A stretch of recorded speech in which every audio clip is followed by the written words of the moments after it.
Thank you for listening to the show on Really Big Something Channel.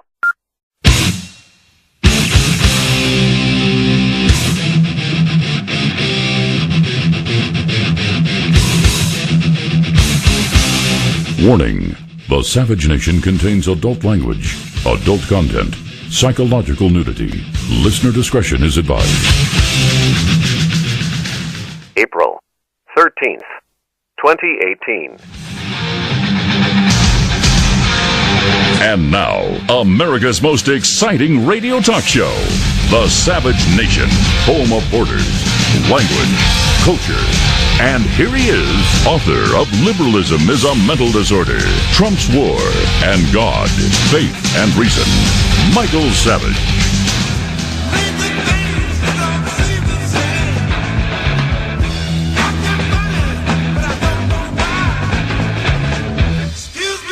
It is Friday the 13th on the Savage Nation, having no significance to me whatsoever, but nevertheless significance to many of the people out there. You will not hear me talk about Comey. You will not hear me talk about Mueller. I'm astonished, by the way, how supposedly intelligent people on the conservative side of the aisle in the media are sitting there reading from the Comey book and saying it's all false while reading it on the air. Now, the first rule is you don't feed a lie. Now, I don't understand how they don't know that. In other words, if you're saying Comey's a liar, what are you reading his book for?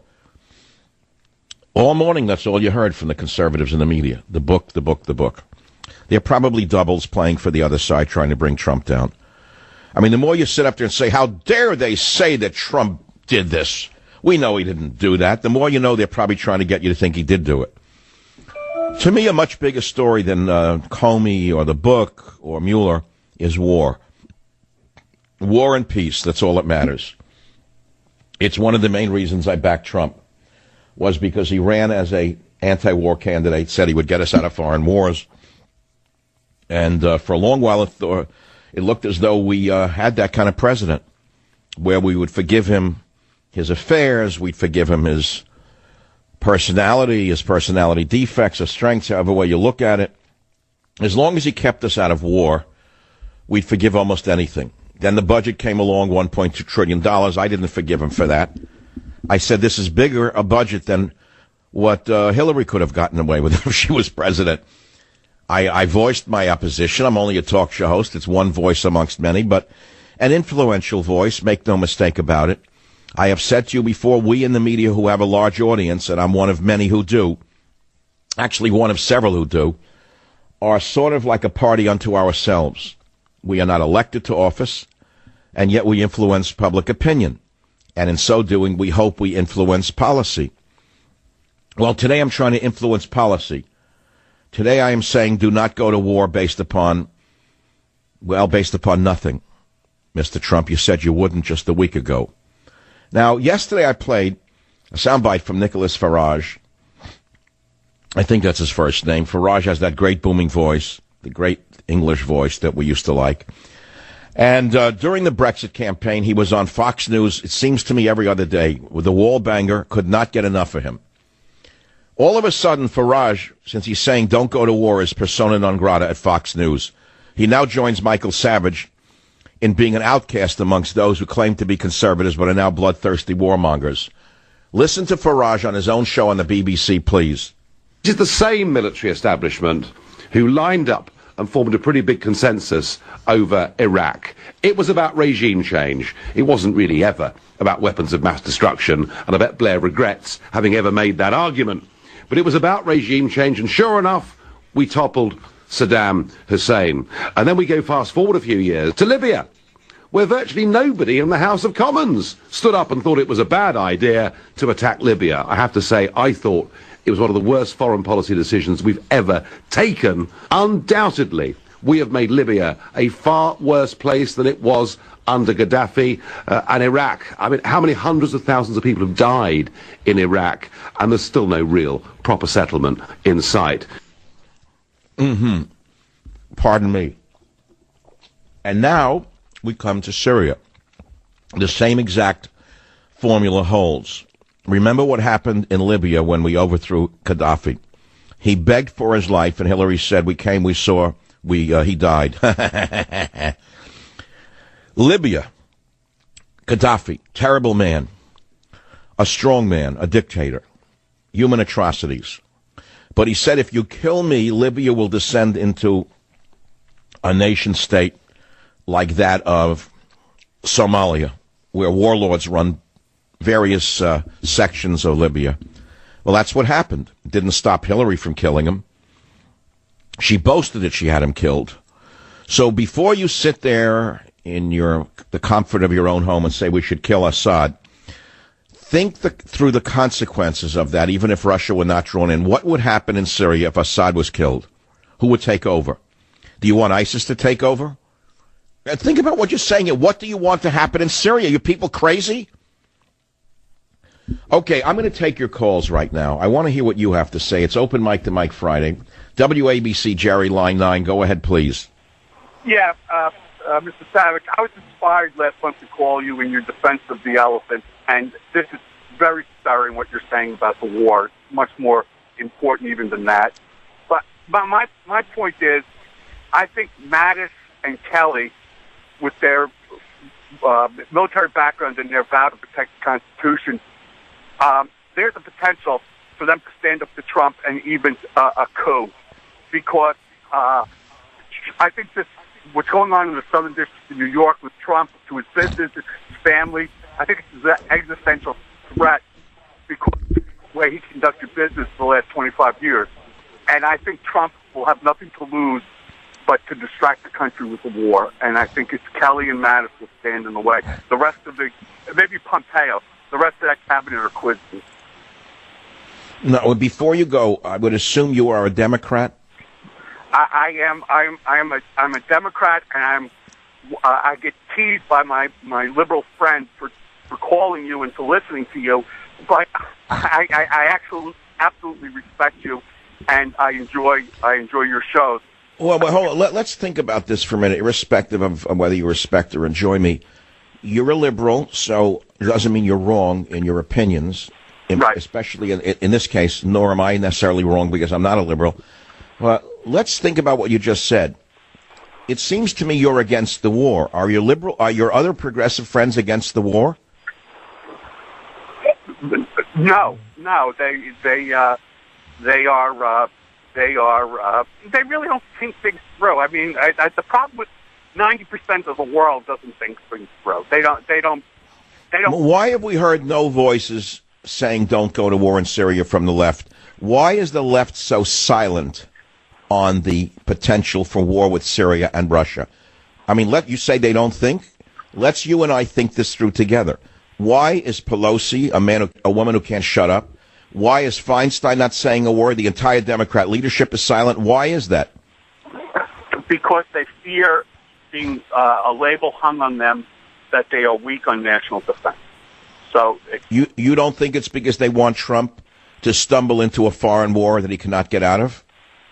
I'm not that cynical. That. Oh, well, that separates you from me. It does. You make me laugh. Yeah, I don't think they think enough. I don't think the people in our Congress, especially in the House, I just don't think they're educated enough. I don't think they're philosophers. I think we have very few people that think beyond tomorrow. Well, I agree with you on that. We do live in the present, and with the news cycle being what it is, and with the distractions of the sluts that we see every second put in our face by the Molochs who run the media, I don't think people have a capacity to think. You ask yourself, how is it that an unknown, disgusting human being can lift her skirt on Sunset Boulevard and hit the newspapers the next second, and all of a sudden that's bigger news than war with Syria? You'll understand how brainwashed the American and frankly the people of the world are by the devils themselves, who are the people who run the media. Make no mistake about it, those who run the media are responsible for the low IQ that is being offered by most people. People are not that stupid by nature. Some of them do have the capacity to either lead higher lives or think on a higher level. But if every day all you have to do is feed them filth and striptease shows, what do you think you're going to wind up with? You're going to wind up with the people in America who are on pills day and night, whether they be for psychic problems or for physical problems, which in many cases are a manifestation of the meltdown of the soul. But I don't want to go into the whole psychosomatic medicine thing at this time. I'll do that another time. Actually, I should do it for you for a minute, since I stumbled upon it. Let me go down that road for a minute. It has nothing to do with the topic at hand, which is war and peace. But for 1 second, I want to mention something that I learned back in the 80s. I was writing the book Maximum Immunity, which, by the way, is in 6 or 7 languages. It's one of my best books. And it was just around the time of the AIDS epidemic. At the time, I was working in a gay men's health clinic here in San Francisco. I was the only straight guy in the clinic. I knew the director, very nice man. And I was a young PhD in nutrition from University of California at Berkeley, and he saw me at a conference, and he invited me to be the nutritionist in that clinic. Well, I lasted for 3 months for one reason. Nobody knew what AIDS was at the time. It was a disease that manifested itself, but no one knew the cause of it. No one knew about HIV. But I saw that a lot of people in the clinic were getting sick, and I decided I wanted to get away from there because I was afraid I'd pick something up by accident. Well, anyway, I quit. I left. Well, we then learned what the epidemic was caused by, and I became even more fascinated by illness and causation and whatnot. I've been in this world my whole life, really, since I've been a child. And I stumbled upon my readings in psychosomatic medicine. And there was a very telling story that I wrote about, which was that of a Ferrari driver, a woman, who crashed her Ferrari in a race, and shortly thereafter developed an autoimmune disease known as lupus. And the authors of the article compiled a number of such incidents of people who had traumas in their lives and then developed autoimmune diseases. And their argument or postulation was that sometimes great emotional traumas can yield somatic disorders. Now, this has nothing to do with the topic at hand. It's just a side note of the discussion today on Open Mic to Mike Friday, but we can go down any road you want. I do have a load of callers here on the issue of war and peace. I'm not going to talk about Mueller. I'm not going to talk about Comey. I could care less. Will I watch the Stephanopoulos interview Sunday night? Yes. Absolutely. I recommend everyone listening to the show do that, because it's part of our news. It's part of our life. It's part of our reality. I'll tune in and out of it, and I will watch it. I mean, normally I watch Homeland, and then I watch Billions if I'm still up. Sometimes I can't wait up that late. But, yeah, I'll tune into that. I want to see what this is all about, that ABC is setting up this big story. But other than that, I'm not interested in it. You know, it's just a smear campaign at the end of the day. Back in a minute. If you want to call, please don't, because we have no open lines. Thank you for listening to the show on Really Big Something Channel.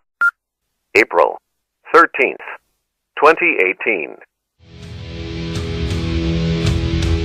Savage Nation returns. I'll take calls in a minute. I want to talk about the gasoline prices that you see at the pump. I'm stunned out here in California. They're $4 a gallon, $4.18 a gallon. And I said a year ago that Trump will do okay no matter what they throw at him unless gasoline prices go up. Well, now they're at a 3-year high as oil gets more expensive, they say. I don't believe that's the only reason gas prices are rising. Sure, oil prices are going up because of instability in the Middle East. There's political instability, including the prospect of U.S. military strikes in Syria, trade tensions with China. There are refinery issues, but there's another issue that nobody is talking about, but I would say, from my point of view, don't dismiss it. Trump unceremoniously threw Tillerson out on his behind like a bum from the State Department. He dismissed him like he was a nobody, a filth, a lowlight. He wouldn't fire a waiter like that. If you owned a business and you fired anyone like that, they'd probably sue you for workplace harassment, for mistreating them. But at a higher level, you could do anything you want to people. So he throws him out like a bum, as though he had no power. And I said right on this radio show, I said, is he crazy? What is he doing? Tillerson ran ExxonMobil. He still knows everyone who runs ExxonMobil, the most powerful oil and gas business in the world. Is he just going to disappear after being kicked in the behind like that? So you say, well, what does that have to do with what you're talking about? If you can't put 2 and 2 together, I can't help you. If you can't add up 1 and 1, and you can't come up with 1 and 1 and add up 2, then I cannot help you. There are consequences to all sorts of actions. And as I said to you, Newton's third law is that for every action, there's an equal and opposite reaction. And so if you look at gas prices, you could say it has something to do with the firing of Tillerson. And that goes now to the issue of Syria and Russia.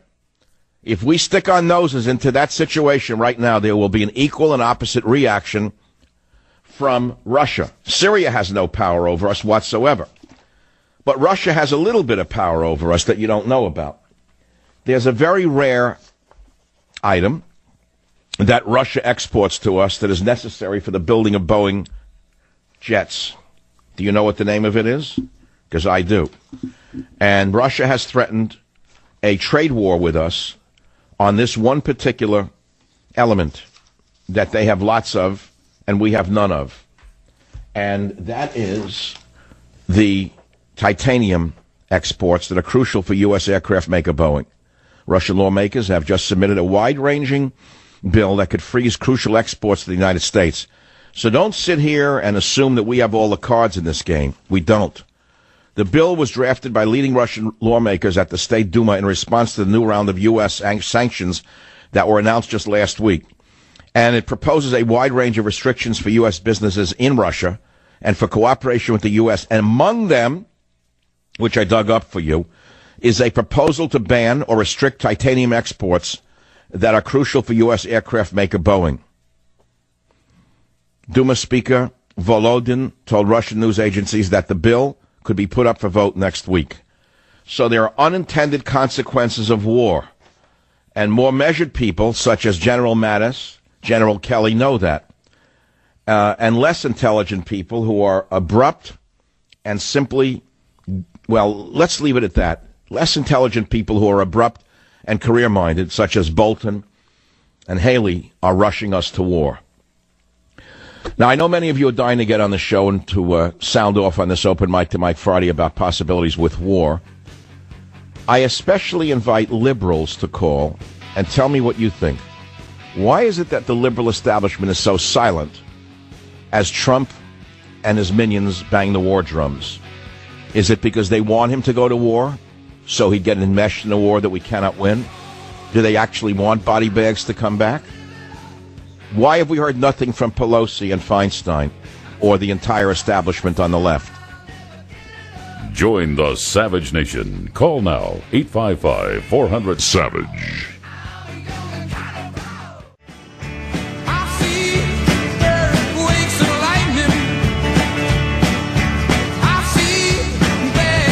All right, welcome back. There's really only one topic for me, which is war and peace. The rest doesn't really hold a candle to the issue of war and peace.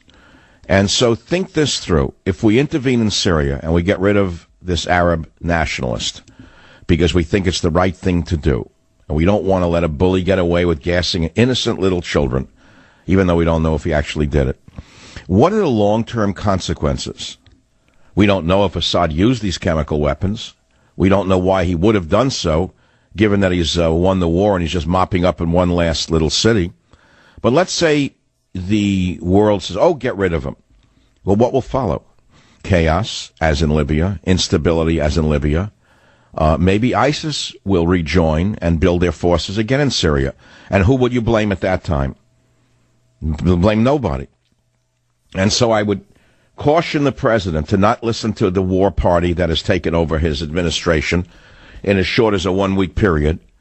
I can say in generic terms that when he and I spoke a number of months ago, he said to me, you know, Michael, I have both globalists and nationalists around me at all times for all issues. I mean, we all know that. I think that's pretty well known. But it's not as clearly stated by most people as that. But he said that to me, and I think I could report that. He said, Michael, you know, I'm surrounded by globalists and nationalists.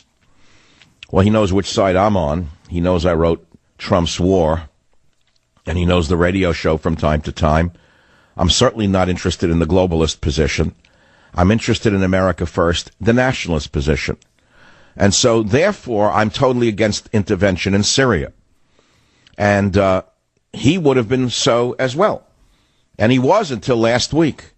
And then all of a sudden, the so-called swamp, if you want to call it that, put this guy Bolton in there, and the next thing you know, this maniac is whispering in his ear, egging him on to go to war based upon evidence that even his top general doesn't have. Something's wrong with the whole picture. But my biggest question of the day is, and by the way, if you miss any of my show today or any other day, don't worry. It'll be repeated tonight on Fox News by others without giving me credit. That's the one thing you can count on. If you somehow miss any of the 3-hour show, don't worry about it, because the transcripts are being typed as I speak, and the essence and gist of almost everything that I say that is original will appear tonight in some form or another on one of 3 shows.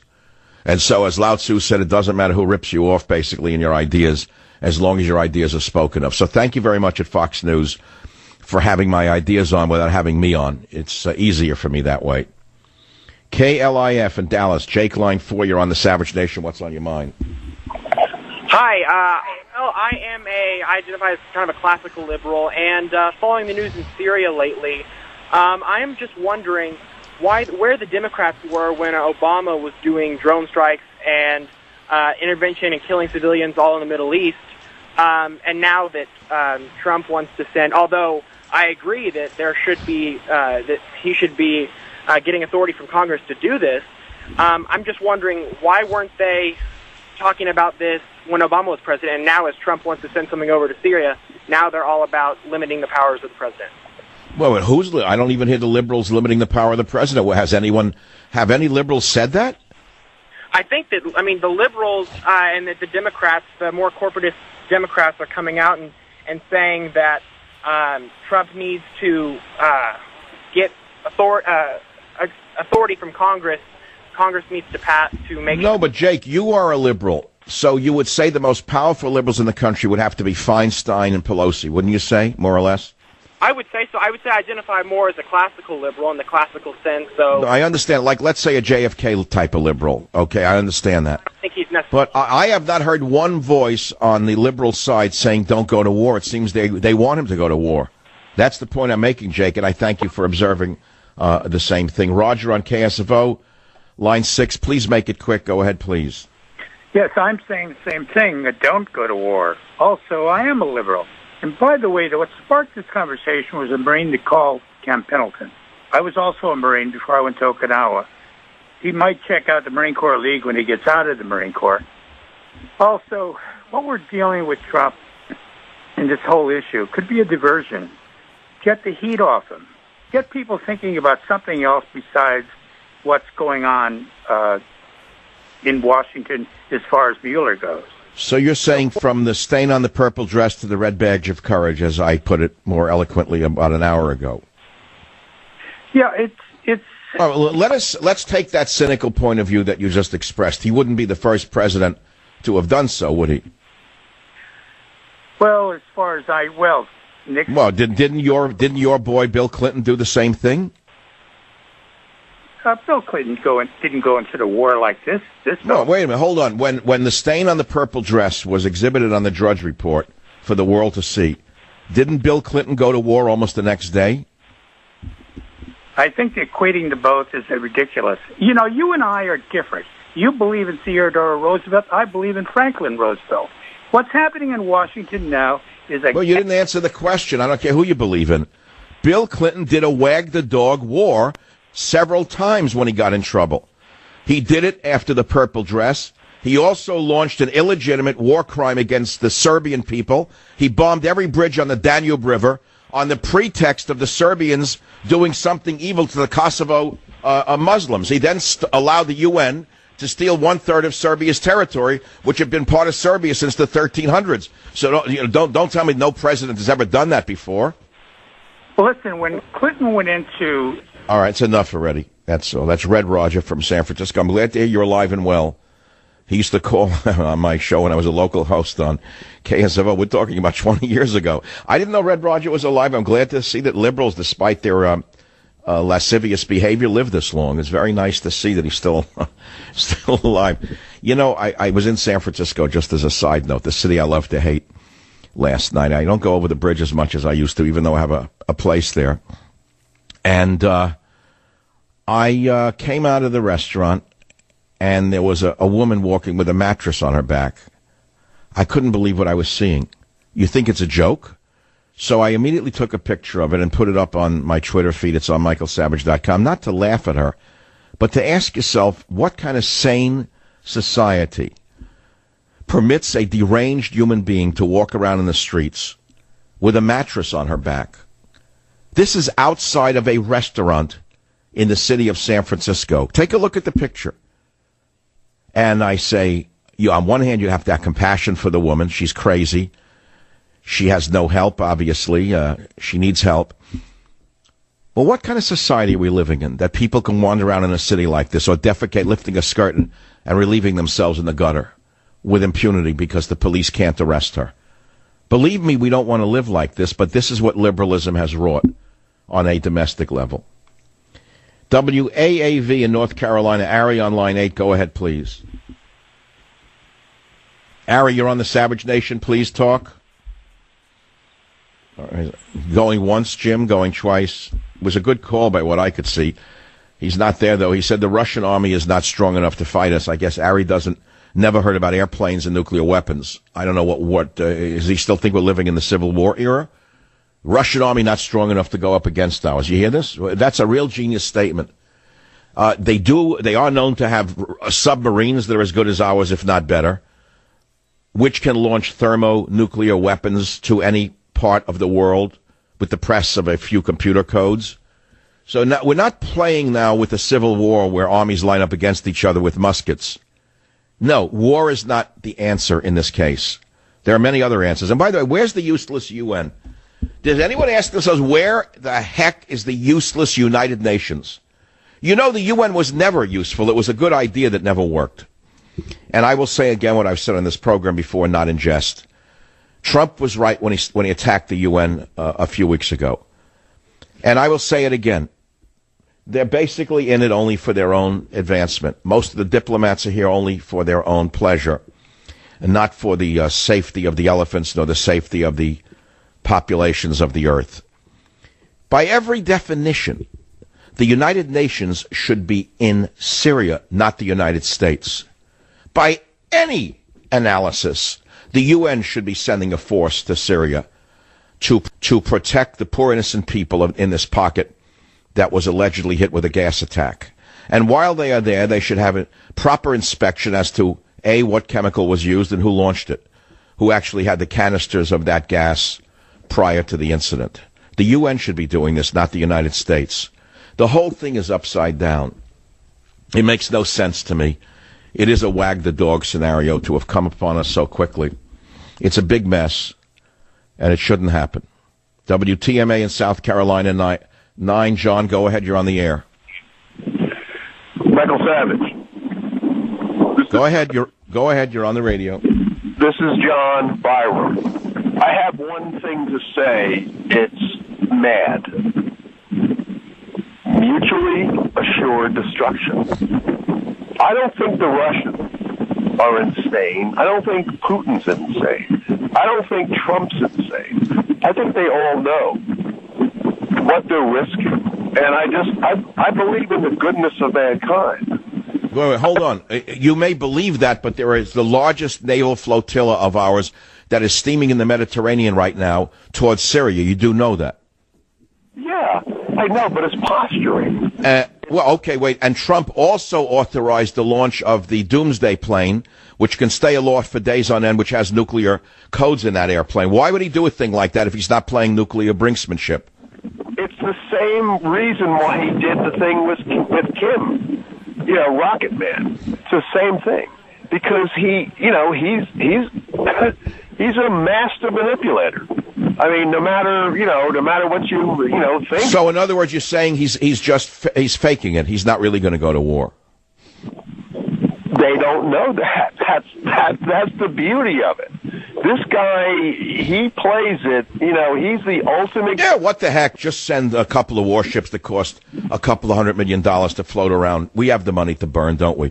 I will remind you that wars have broken nations before. Napoleon III destroyed his nation by starting wars and sending people to war. No, war is not the answer in this case. It's not our business. We do not belong there. Whether or not we could win is not the question. The question is, what business is it of ours to be in Syria?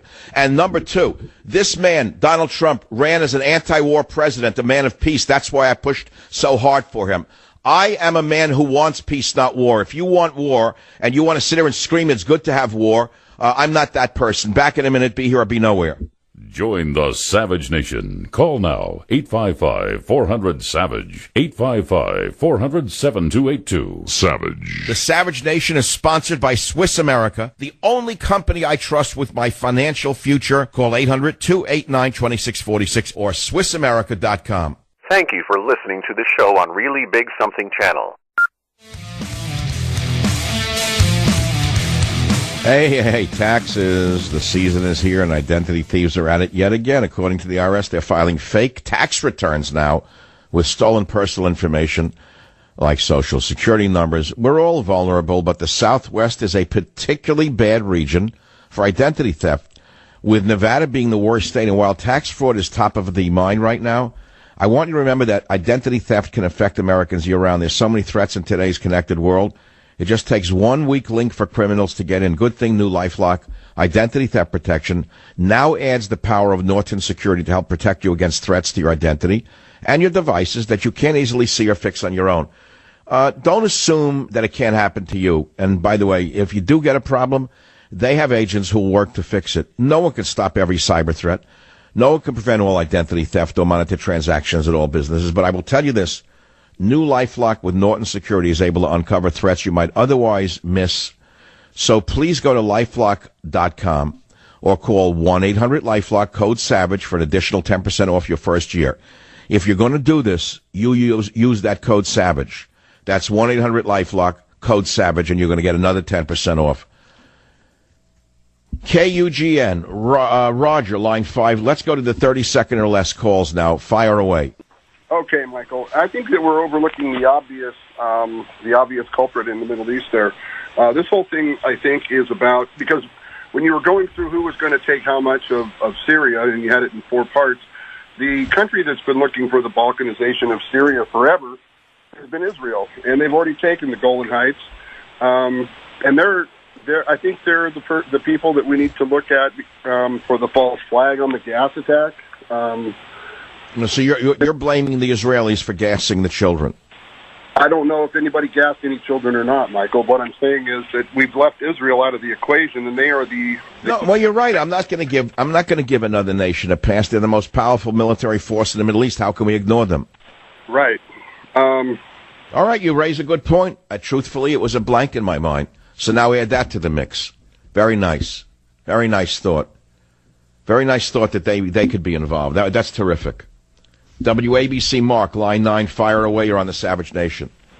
God bless you, Dr. Savage, for being one of the few to speak out against this madness. You know, we've seen this movie before, if you recall. So-called experts on TV pounding the drums for war and regime change. But it's interesting that no one mentions what the Syrian people would like. The fact that they elected Assad, he is protecting Syrian Christians and others and fighting the ISIS murderers, who, by the way, have chemical weapons and have used them before. And it is in their interest to create a false flag. That's right, and then it's in their interest to make sure that Saddam and the Russians do not prevail in peace. They want continuous civil war and strife, and they would like nothing better than a coalition of the United States, France, and Great Britain to invade Syria and divide it up into 4 pieces. Now, I do know I'm a voice in the wilderness, and what shocks me the most is not only that the fake conservatives are for war, which, of course, flies in the face of everything they allegedly stand for. The true conservatives really understand that the number one core value of conservatism is peace, not war. But the silence of the liberal establishment has me very concerned as well. Those will be my final words. I will not talk about Comey. I will not talk about Mueller. I will talk about all the other subjects under the sun that are in the news right now. But there is no greater subject than war and peace. Go to michaelsavage.com and see where I'm coming from. Join the Savage Nation. Call now, 855-400-SAVAGE, 855-400-SAVAGE. Thank you for listening to the show on Really Big Something Channel.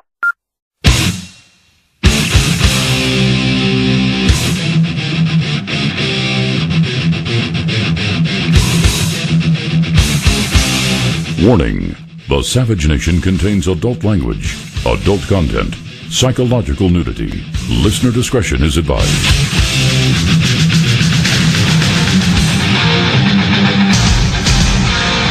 And now, America's most exciting radio talk show, The Savage Nation, home of borders, language, culture.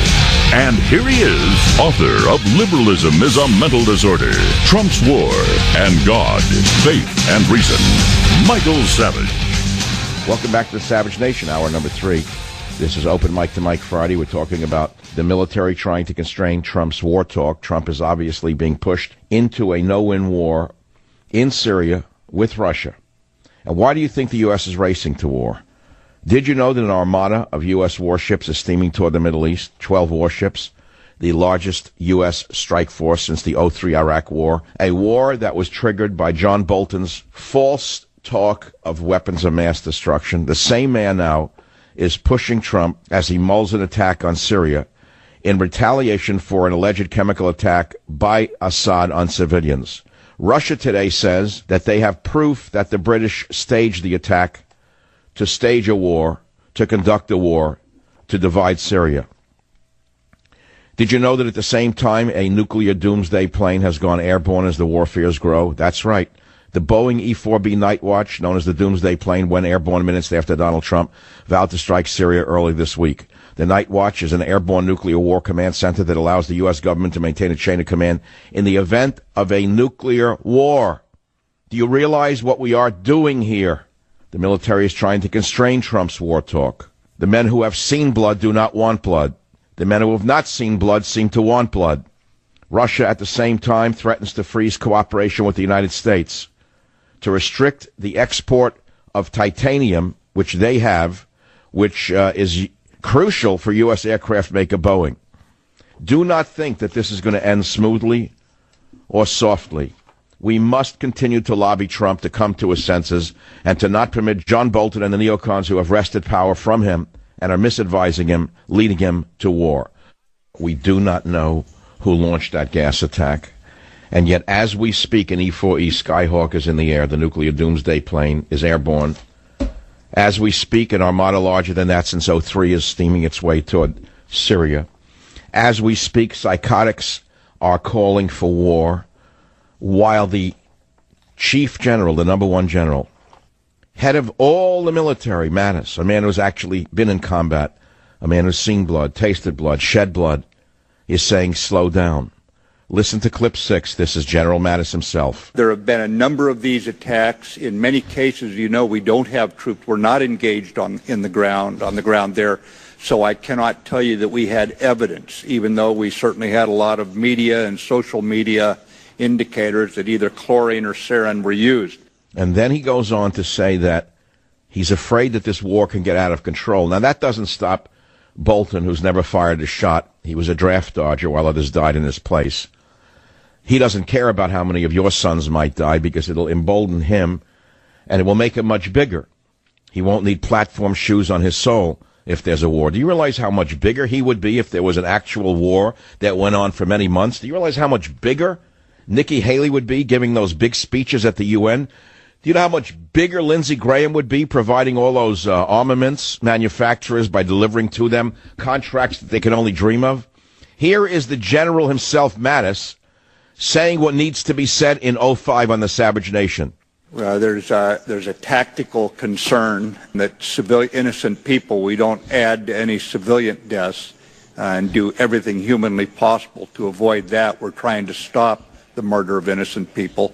But on a strategic level, it's how do we keep this from escalating out of control, if you get my drift on that. So this is a man who's been to war, who understands that wars have a way of drifting out of control, while those who have never been in war don't care if it drifts out of control. All they care about is that they have bigger parties in Washington and have more power.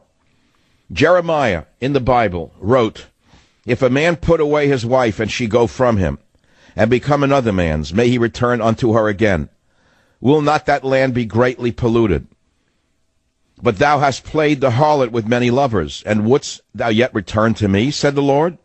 Lift up your eyes into the high hills, and see where hast thou not been lain with. By the ways hast thou sat for them, as an Arabian in the wilderness, and thou hast polluted the land with thy harlotries and with thy wickedness. Is America about to be punished because we're being ruled by evil? Didn't we have enough of evil with 8 years of Obama? I mean, we thought we had a revolution of decency for our side. And look what it's devolved into now. It was bad enough with all of this sleaziness in terms of the families in this country having to put up with this every day. The sleaziness is enough to make you puke. True or untrue, it's sleaziness. One way or the other. It's not good for the children. It's not good for the married women. It's not good for the men who are trying to remain faithful to their wives. It's disgusting. It seems as though the degenerates of Hollywood have taken over the country, savoring every gossipy little tale about dirt. That's bad enough. But now we have a nuclear doomsday plane flying over the skies, something that can stay aloft for weeks on end. It's gone airborne. The war party has taken over. Something has gone very wrong in Washington, D.C., and it could very well lead us down a hole we will regret ever going down. The morning, the president tweeted, Russia vows to shoot down any and all missiles fired at Syria. He says, get ready, Russia, because they will be coming nice and new and smart. Now, why would he say a thing like this? Because he has a party of people around him that are pushing him to do this? Would you please notice that these terrible threats against Russia and Syria come just as John Bolton is appointed as his national security advisor and the war drums started to beat? Have you noticed that the member of the cabinet encouraging negotiations and letting the Syrian people decide what to do with Assad, Rex Tillerson, was thrown out the door weeks ago? Did you catch that? Have you seen what has happened to the world since Trump threw Tillerson into the gutter and humiliated that man, that decent man? By the way, as a side note, I think Tillerson is getting even with Trump for humiliating him. Have you noticed gasoline prices have jumped? Anyone put two and two together? Oh, you didn't think of that yet. Well, think of that now. He humiliated Rex Tillerson, threw him in the gutter by tweet, threw him out. He almost broke him publicly. Gas prices are now escalating. We're almost at war. Actions have consequences. A nation can survive its fools and even the ambitious, but it cannot survive treason from within. An enemy at the gates is less formidable, for he is known and carries his banner openly. But the traitor moves amongst those within the gate freely, his sly whispers rustling through all the alleys, heard in the very halls of government itself. For the traitor appears not a traitor. He speaks in accents familiar to his victims, and he wears their face and their arguments. He appeals to the baseness that lies deep in the hearts of all men. He rots the soul of a nation. He works secretly and unknown in the night to undermine the pillars of the city. He infects the body politic so that it can no longer resist. A murderer is less to fear. That was written in 42 BC by Roman orator and statesman Cicero. And the reason I read about the enemy within and the traitors is because we have traitors and enemies within who have hijacked our revolution, who have hijacked our ship of state, and in some way have steered Donald Trump into very dangerous territory. We know that Lindsey Graham has urged Trump to launch missiles. One of the biggest cowards in the history of the Senate, a warmonger through and through, owned lock, stock, and barrel by the defense manufacturers, along with Strange McCain, wants war at every turn. Yesterday he urged Trump to launch missiles. He needs to go big. Listen to Lindsey Graham. And let me tell you something else before you listen to him. If Lindsey Graham and John McCain were for launching missiles without firm proof and without consequential considerations, why would you have been for that? Why? Just because some of the frauds in the media were for it, who pose as conservatives when they themselves are the enemies within? Neocons through and through pretending to be conservatives by outing everybody else as a liberal? That's the old game of the communists, let me tell you right now. This is Lindsey Graham screaming for war. He needs to go big because Assad has defied the president, he's defied the international community, he's defied human decency, and now's the time for this guy to pay a heavy, heavy price. And anything short of that, I think, will embolden him and others. These are the words of a fool and possibly a treasonous man. Now, many of you should understand that there's a wonderful man in England named Farage. He was on many shows. Remember during the Brexit thing? Some of the most staunch conservatives on Fox News couldn't get enough of Farage. In fact, some radio hosts love Farage. And Farage said what I said. He said bombing Assad will cause chaos and help terrorists. I had Pat Buchanan on. I liquidated the argument that we should bomb Assad and threaten Russia. I liquidated that argument with 3 hours of radio, unlike anything I have done in 20 years. It's one of the greatest days in the history of my show for one reason. We influenced the course of human events. We actually saw that we live in a functioning participatory democracy. At the beginning, Trump blustered that he was ready to launch his shiny new missiles. We were all appalled for 3 reasons. One, why would you in advance tell people what you were going to do when you criticized Obama for that, we said. Many of you said, yes, this is not right, this is not Trump.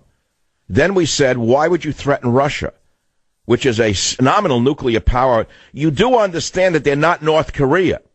The madman in North Korea might have nukes, but he can't launch them very far, while Russia definitely has intercontinental ballistic missiles. Some are on submarines that are as good as any of ours, and they run silent and they run deep.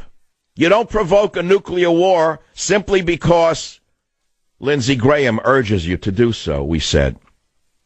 We were shocked.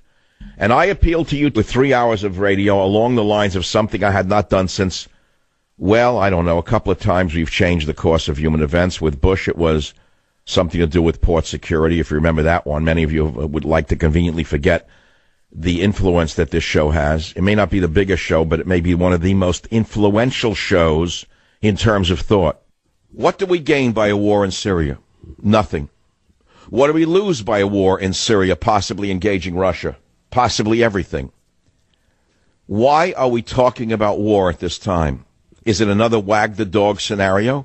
I pray to God it is not.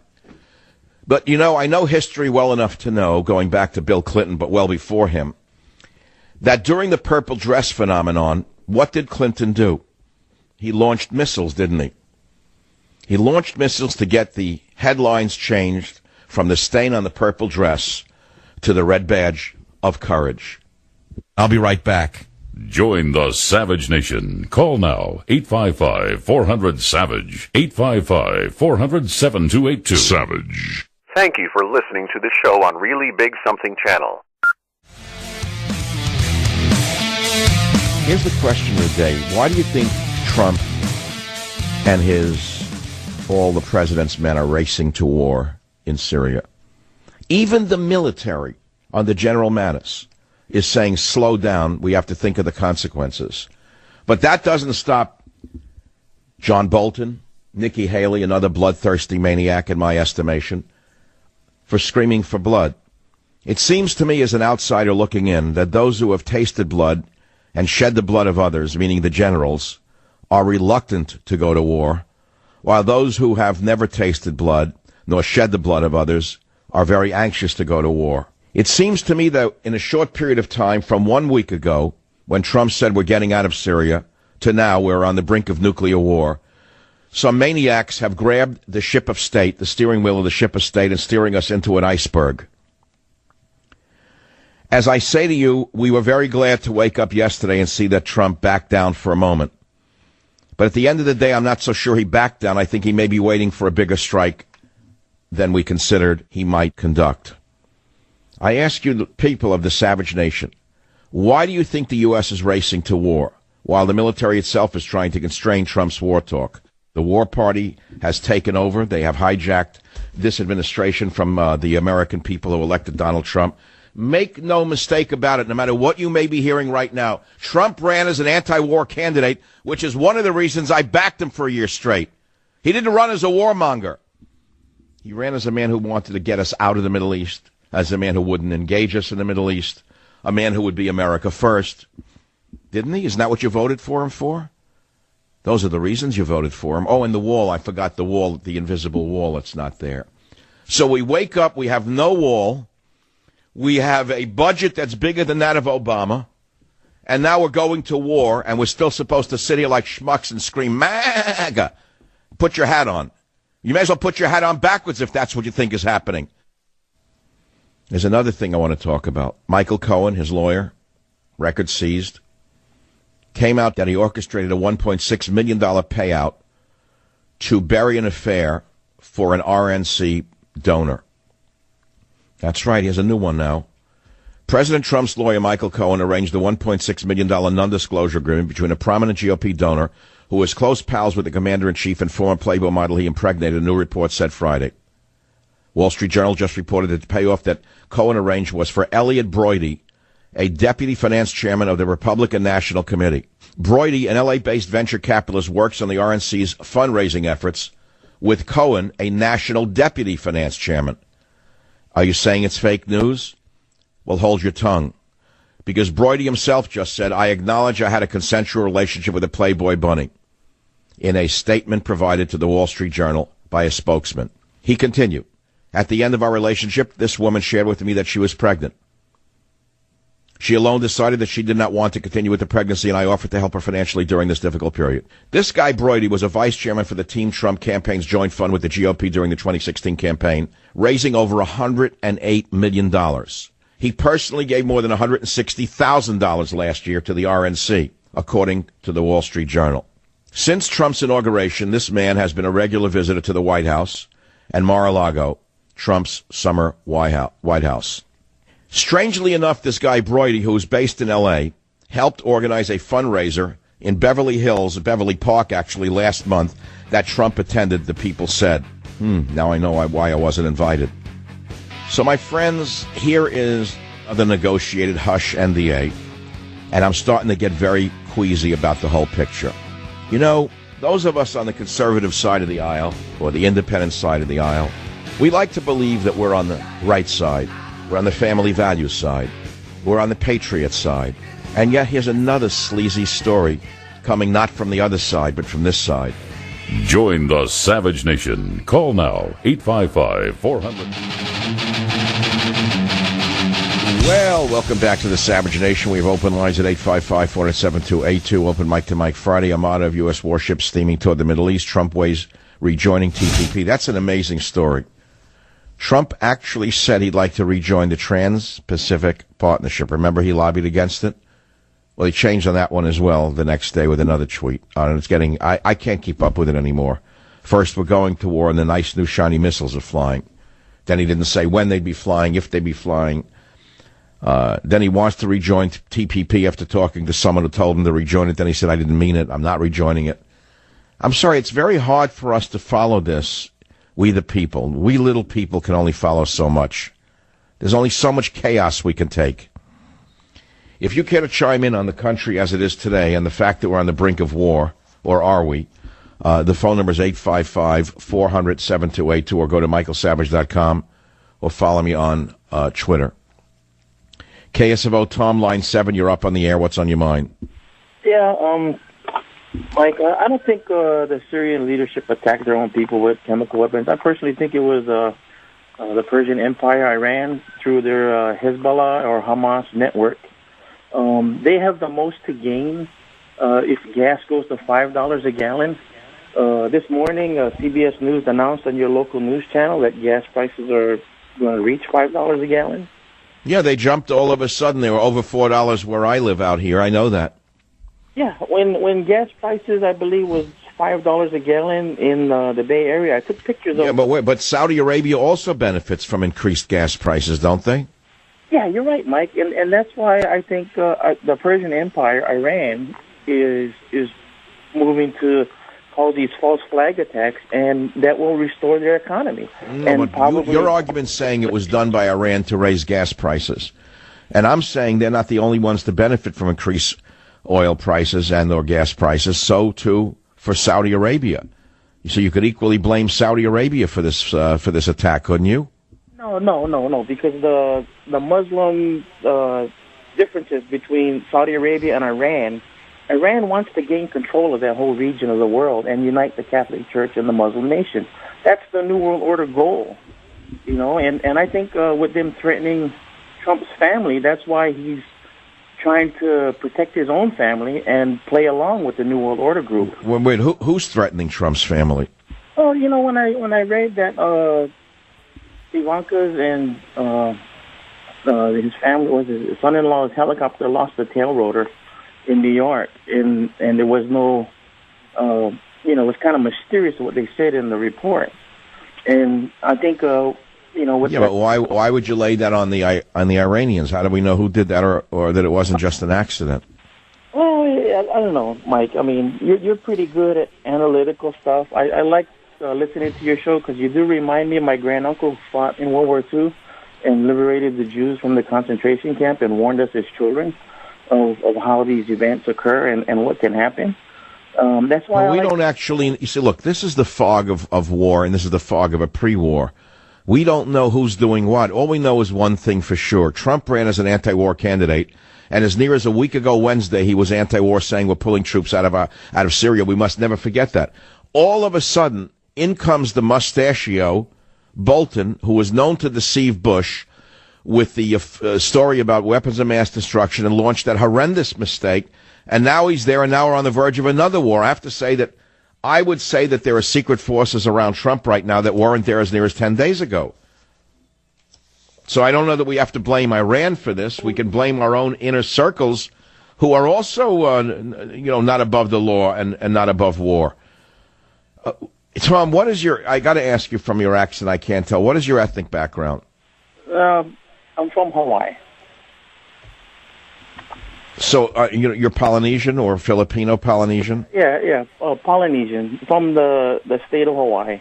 Grew up there, and I enjoy hearing your stories of Hawaii. But it's a great place. I loved living there. I loved living in Hawaii at that time. Yeah, I do too, but you can't afford to live there. Geographically, being so isolated, the person. Where do you live? Where do you live now? I live in California. That's all I want to say. Just I understand. That's a smart move. So I won't even ask you anymore, nor will I offer you a book because you won't even give us an address. I get it. No, that's okay. That's what I love about talk radio. It's rather an anonymous phenomenon. The difference is that you can't be a coward and just send a tweet and hide behind a tweet. You have to actually call a phone number, and then you have to say what you want to say, and then you have to put up with the consequences of it by people hearing you. So that's the beauty of talk radio. WFJX in Virginia. Errol on line 4. You're live on the Savage Nation. What's on your mind? Yes, hello, Dr. Mike. I'm calling from Lynchburg, Virginia. I have a comment about this issue of us possibly going to war in Syria. I learned a lesson. I'm 50 years old. I learned a lesson from my grandma when I was 12. At that time, we were having issues with Iran and Iraq, and we were taking sides with Iraq at that time, the Iran-Iraq war, if you remember. Yes. I would watch the news, and I would try to explain to my grandma, these people are freedom fighters. They want liberties and out from oppression. And my grandma, she saw WW1, WW2, Korea, Vietnam. She saw it all. She was born in 1910. Anyways, she would walk by the television station, she would shake her head and say, all them people over there, all they know is fighting and killing. And I thought my grandma was a fool. I was 12 years old. I was the fool. Because she was exactly right. They only know fighting and killing. They've been butchering each other for 1,000 years. If you actually look at what the difference is between the Sunni Muslims and the Shia Muslims, it's all over some idea that this one's a legitimate Muslim, that isn't a legitimate Muslim. That, for God's sakes, they blow each other's churches up or mosques up with children in them over a thing like that. Number one, we have no business being there. Thank God we're in America. Number two, we have no reason bringing them into this country because all they bring with them is the same hatred that they left behind. They never leave it behind. They bring it with them. It comes with them. It comes with them. It's encoded in their DNA. It's brought to wherever they go. Look at what is going on in Europe right now as a result of the large influx of Muslims. Have they brought peace to the continent? They've brought hell to the continent. Everybody knows that. You know what I just said to you? You could go to jail for saying that right now in Europe. Do you know that? Exactly. I do know That's what's happened with the cowards who are running Europe. If anyone says that in Sweden or Austria or Germany or even Britain, the police investigate them for hate speech for telling the truth. Well, and let me tell you something else, my friend. We're only the blink of an eye away from that in the United States of America. If we allow guys like Zuckerberg to gain any more power through Facebook or any of the others at Google, we will have no freedoms left in this country. We'll be serfs in our own nation. But that's a topic for another time. I thank you for sharing your grandmother's wisdom with us on the Savage Nation. KSFO, James, line 2, what's on your mind? America's situation in Syria and Russia reminds me of the pre-World War I Austria and Serbia. The Austrian politicians and military wanted preemptive war to restore Austria's internal unity and credibility, and finally Austria's emperor, who was called the Peace Emperor, because he avoided preemptive wars, got so distracted and worn down by personal and political problems, he agreed to a preemptive war against a troublesome little country, allied with Russia, and the result was a disaster, World War I. And what was that little country? Wasn't it Serbia? It was Serbia. Well, I know a little bit about history as well. So from one amateur historian to another, what do you think is going to happen in Syria? Well, I just don't know yet, but it definitely has a possibility to spin out of control, just like the situation with Serbia did, because the people in Austria who wanted self-aggrandizement and they wanted to get themselves glory, and they hadn't fought a real war for a long time. They completely miscalculated what Russia would do and had essentially destroyed themselves, and I think that's a possibility here. That is the problem. World War I, without going into great detail, by my reading of it, I called it the accidental war because it was backed into rather than rushed into. In this case, we're rushing into something that's not our business. Do you actually think historically we belong attacking Assad right now because of an alleged gas attack, when even our top general says we don't even know if A, there was a gas attack, B, what chemicals were used, and C, who may have launched the attack, and yet you've got people trying to push this country to war? I don't see any reason for this. I agree with you.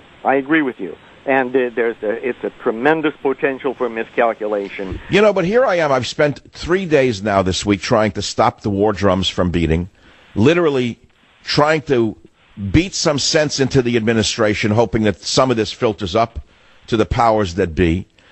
Have you heard any left-wingers or liberals trying to stop this war talk? Yes, I have actually in our area. We actually live quite close to one another in a little town in Marin, and yes, I have read... No, I don't mean on a local level. I'm talking about nationally. Has Pelosi come out against war or Feinstein come out against war? I don't think so. You're right. Now, let's ask ourselves, why would Pelosi and Feinstein, who are never shy to speak, have not taken to the floor and said something against this madness? What do they have to gain if Trump blunders into Syria? Well, for one, they can then pin the war on his back and use it against him and all the Republicans, saying that they're a party of warmongers. B, let's not forget that there's a tremendous fortune to be made off wars, and that some of the not aforementioned individuals, but some in Congress, have deep ties through family to those who manufacture products for the military. I'm sure you know who I'm talking about. Yeah. Yeah. We don't have to go any further than that. Follow the money. Well, look, it's a Friday afternoon. It's Friday the 13th. People are getting ready to have fun and stuff like that. I don't know how people have fun in these times unless they're children. But I guess that's the salvation of people, to be able to ignore everything that's going on and just go on as though it doesn't affect them. It's a beautiful weekend, so people will say, you know what, I can't affect the course of human events. I don't care if there's a war as long as it doesn't affect me, and it probably won't, because A, there's no draft, it's an all-volunteer army, so let someone else's sons and daughters die. I don't really could care less. I think I'll go golfing, or I think I'll do this, and I think I'll do that, and maybe there's wisdom in that. Maybe there is wisdom in sticking your head in the sand and saying, let them all do what they want because I don't care. But, you know, I don't see it that way. because I'm not the ordinary man walking in the streets. I may sound like it, but this is an extremely influential radio show. Let me repeat that again on this Friday afternoon in case you have forgotten it. It may not be the largest in terms of numbers, but it may be one of the most important in terms of content and who listens to it. And I have influenced an election. It was called Donald Trump. And I have influenced others on this radio show, whether it was the Dubai port deal being stopped or other events of extreme consequence. And I have spent 3 days this week appealing to Donald Trump to not permit the warmongers around him to bring us to disaster. When I come back, we'll conclude with you on the Savage Nation. Be here or be nowhere. Join the Savage Nation. Call now, 855-400-SAVAGE, 855-400-7282. Savage. The Savage Nation is sponsored by Swiss America, the only company I trust with my financial future. Call 800-289-2646 or SwissAmerica.com. Thank you for listening to the show on Really Big Something Channel. Somewhere beyond the sea. So, as we speak, Mike Pompeo, a great man, is up to be confirmed as Secretary of State. And instead of asking him questions about matters of diplomacy or matters of war, you have a man who the Democrats say could be president named Cory Booker, who asks questions that have no bearing whatsoever on being Secretary of State, and yet he still wants to be president. I think you need to hear Cory Booker grilling Pompeo on not war, not peace, but on gay marriage. Listen to clip 11. Is being gay a perversion?